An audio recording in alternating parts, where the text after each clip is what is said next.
ఉత్తరాఖండ్లో చార్ధామ్ యాత్ర సీజన్ సమీపిస్తూ ఉండగా ఈ ఏడాది 2026 కేదార్నాథ్ యాత్ర కోసం భక్తులు తమ ఖర్చులను కొంచెం పెంచుకోవాల్సి ఉంటుంది. ఎందుకంటే హెలికాప్టర్ ఛార్జీలను సవరించడంతో పాటు పూజల కోసం విధించే రుసుములను కూడా పెంచారు.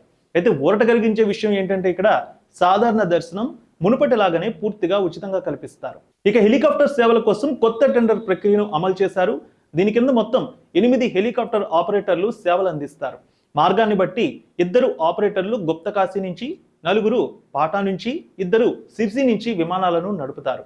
కేదార్నాథ్కు మాత్రం అన్ని హెలీప్యాడ్ల నుంచి సేవలు యథావిధిగా కొనసాగుతాయి. ఇక కొత్త ధరల ప్రకారం చూసుకున్నట్లయితే గుప్తకాశీ నుంచి వన్ వే ఛార్జీ 6,077 రూపాయలు, పాటా నుంచి 4,840 రూపాయలు, సిర్సి నుంచి 3,043 రూపాయలుగా నిర్ణయించారు.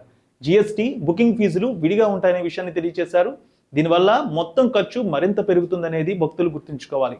ఈ పెరుగుదల పాటా మార్గంలో ఎక్కువగా కనిపిస్తుండగా సిర్సి మార్గంలో ప్రయాణించే వారికి కొంత ఉపశమనం లభిస్తోంది.